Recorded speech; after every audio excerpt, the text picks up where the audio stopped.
Co-Creation Nation. Imagine if there was a virtual reality video game that you could play. And when you went into this video game, you got to pick your avatar, you got to pick, and that goes for your race, your age, how long you're gonna live. You get to pick the people, the group that you're around, that you're in relation with. You get to pick the time frame, like how long you're gonna be there. You get to pick what time in that game's universe that you exist. Like if you wanted to exist in something like the 1920s, or if you wanted to exist in and be born in 1812 or 1676 or whatever era that you want, you can be born in that era and have those experiences and be effective, or have just like I said, have those experiences in that era. And you put on this virtual headset and it pretty much puts you into this simulation. And the only catch is you don't remember putting the headset on and going into the simulation. You just wake up and you feel like that's your reality. And you're around these people and you don't know what your mission is. There was this TV show that it's come on back in I guess it was late 80s, early 90s, Quantum Leap. And he used to leap from space and time, and he was there to set something straight. He was there to experience something to make him better. He was paying off his karma in a way. And every time he would go to a different time, he would have to figure out what was that thing, or what was that person or that thing that person he was supposed to interact with and learn a lesson from, or somebody he would save and ultimately learn a lesson from, like set things right. And he didn't know what it was, but that was a part of it.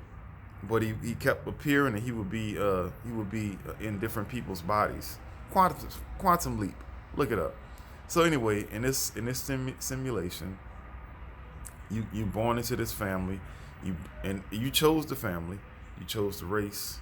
You chose the geological location. You chose the geographic. I'm sorry, location. You chose the relatives, the family. If you are going to have like spawns, and you're going to reproduce, you chose all this stuff, and there was a lesson that you chose to learn too. There was a part that you chose to play, but like I said, it's a catch. You don't remember what part you was told to play. And just like on a TV show, you just go into this game, into the simulation, and you got to figure it out. That's the fun of it. And it's going to be some tough parts, and you're going to have some confusing parts, some nerve-wracking parts, but ultimately you chose it. You asked to go into that simulation, even though you don't remember choosing to go in that. You did. I'm saying all that to say, folks, it should be obvious. This is what life is. Our life is our choice.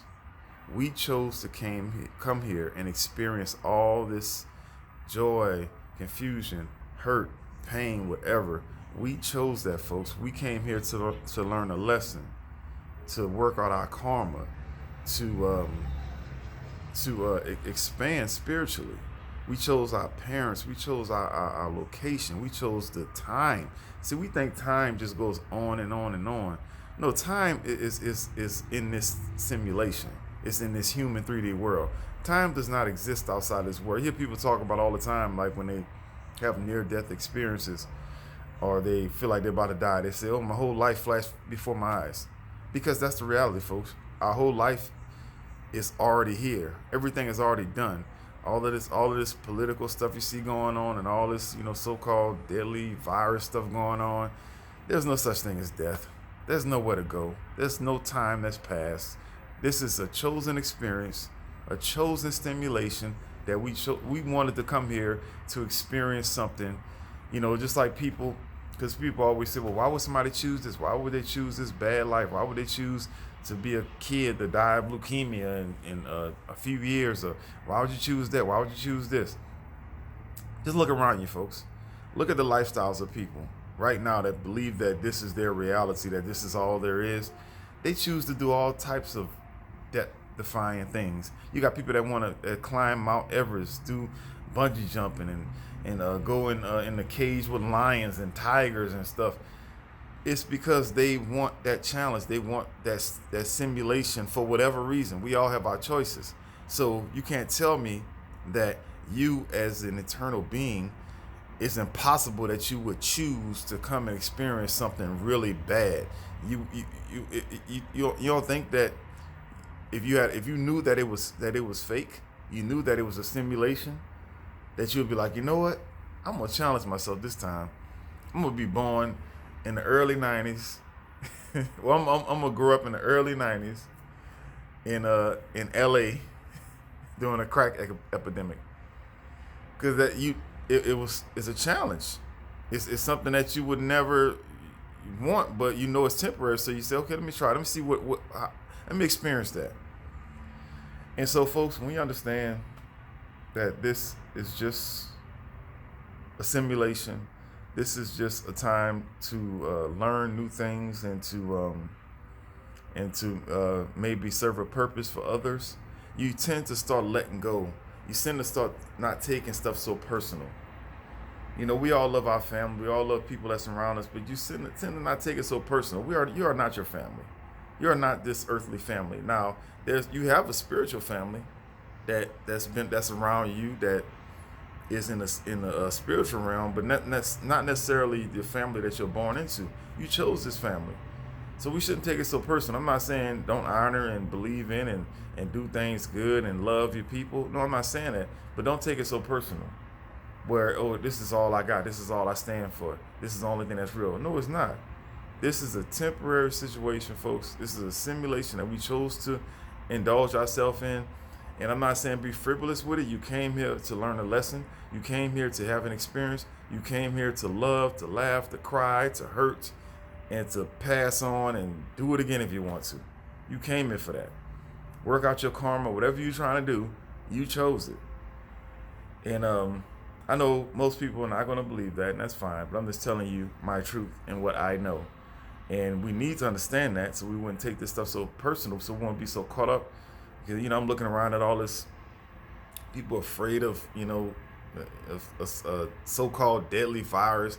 Man, this stuff ain't real. And I'm not talking about the virus. I'm talking about this life we experience, we do the most with it, and we go. We shouldn't be trying to hold on so tight to something that we don't even own. We don't own this. It's not real. It's real as for our feelings, but it's not something that we can lose, because everything is always here, and it's always been here, and it's not going anywhere. Every feeling, every desire you always wanted is here. You think this life is something. Just imagine when you wake up out of this fake simulation and you really become conscious. Like, oh my God, that was shit. That was nothing. That was just a little sliver of what I really am. It's like when you're dreaming. We've all had dreams, but we feel like it's real. We feel like it's our reality. We feel like that is our life. And whether it's something good going on or bad going on, we feel like that is our life. And then all of a sudden, what? We wake up and we like, oh my God, no, that wasn't real. That was just some bull. And you can have a dream. You can be sleeping for 5 minutes. I've had 5-minute dreams, and they feel like it was going on for months. So what we're experiencing right here in this conscious reality, in this 3D realm, this is a moment, and it feels like it's a lifetime, but it's just a moment. Oh my God, my life is flashed before my eyes, because that's all it is. It's just a flash, folks. Stop taking this stuff so personal. Stop looking at these old stupid, whack-ass presidents and Trumps and Pence and Bidens and Kamala. These people ain't nothing. This not you. You don't need that. Don't be clinging to stuff like that. Don't be clinging to, oh, I don't want to get the daily. Don't cling to that. This is a simulation, folks. We're here to grow. We're here to expand ourselves, not to cling on to something that's not even real. I'm telling you, folks, this is what I know. Many are not going to agree. Many are not going to understand. But one day you will, and you'll be like, damn, that dude was talking crazy. But I get it now. Anyway, I got a client that's waiting on the table all this time. Ain't that wrong? But I had to get that out. I love you, my co-creators, and I'll talk to you soon. I really do love you, my co-creators. I really, really do. And I appreciate you. Co-Creation Nation. Co-Creation Nation. I've been having people say pro, P-R-O. No, it's co, C-O. Co-Creation Nation. That means you're a part of your creation, just like I just explained for the last 10 minutes. You chose this, folks. Enjoy it. Don't take it too personal. Don't let it drive you crazy. Get the most out of it, and then we're going to move on, and we might do it again or not, but don't take it too personal. And I'm talking all this, but I do struggle with taking it personal sometimes because, I chose to come here, and I have my folks. And so I'm not perfect, but at the end of the day, I understand that it's a simulation, and we're going to get what we came to get out of it. We chose this. All right. I love you.